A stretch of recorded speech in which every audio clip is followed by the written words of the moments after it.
দর্শক, বিমানবন্দরের বাইরে অবস্থান করছেন সহকর্মী হাকিম মাহি। আমরা সরাসরি যুক্ত হচ্ছি তার সাথে।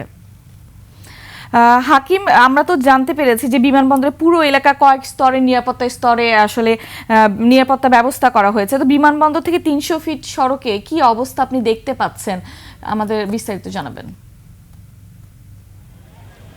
জি, আমি এই মুহূর্তে রয়েছি হযরত শাহজালাল আন্তর্জাতিক বিমানবন্দরের সামনে। আপনারা দেখতে পাচ্ছেন যে আমার পেছনে কিন্তু অসংখ্য নেতাকর্মী এখানে কিন্তু দাঁড়িয়ে রয়েছেন। আপনারা জানেন যে আজকে কিন্তু বিএনপির ভারপ্রাপ্ত চেয়ারম্যান জনাব তারেক রহমান তিনি কিন্তু আসবেন সেই লন্ডন থেকে, এবং তিনি গতকাল রাতেই কিন্তু তিনি বিমানে উঠেছেন সেই 12টার দিকে, এবং সেই 12টার দিকে বিমানে ওঠার পরে থেকে কিন্তু আমরা দেখেছি যে তার মেয়ে জাইমা রহমান তিনি কিন্তু একটি ছবি পোস্ট করেছিলেন। অর্থাৎ তাদের সেই ছবির ভিতরে আমরা দেখতে পেয়েছি যে তারা তিনজন একসঙ্গে আসছেন, অর্থাৎ তারেক রহমান এবং তার স্ত্রী জুবাইদা রহমান এবং তাদের একমাত্র মেয়ে জাইমা রহমান, তারা তিনজনে কিন্তু একসাথে আসছেন, সেটি আমরা দেখতে পেয়েছি। এবং আপনাকে একটি বিষয় জানিয়ে রাখি যে জনাব তারেক রহমান তিনি 17 বছরেরও বেশি সময় তিনি কিন্তু সেই লন্ডন প্রবাসে তিনি কিন্তু ছিলেন, এবং তারপরেই আজকে কিন্তু তিনি আসছেন এবং তাকে সংবর্ধনা দেওয়ার জন্য 300 ফিটে বিশাল কর্মযজ্ঞের কিন্তু আয়োজন করা হয়েছে। আমরা এর আগে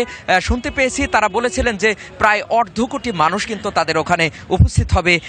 শুরু করেছে বিমানবন্দর পর্যন্ত এখানে অসংখ্য মানুষ। আজকে আমি এখানে ভোর 4টার সময় আমি এখানে আসছি, তখন থেকে কিন্তু আমি দেখতে পেয়েছি যে এখানে অসংখ্য মানুষ রাস্তার দুই পাশে দাঁড়িয়ে রয়েছে তাদের প্রিয় নেতা জনাব তারেক রহমানকে এখানে তারা এখানে। হাকিম, আপনাকে ধন্যবাদ।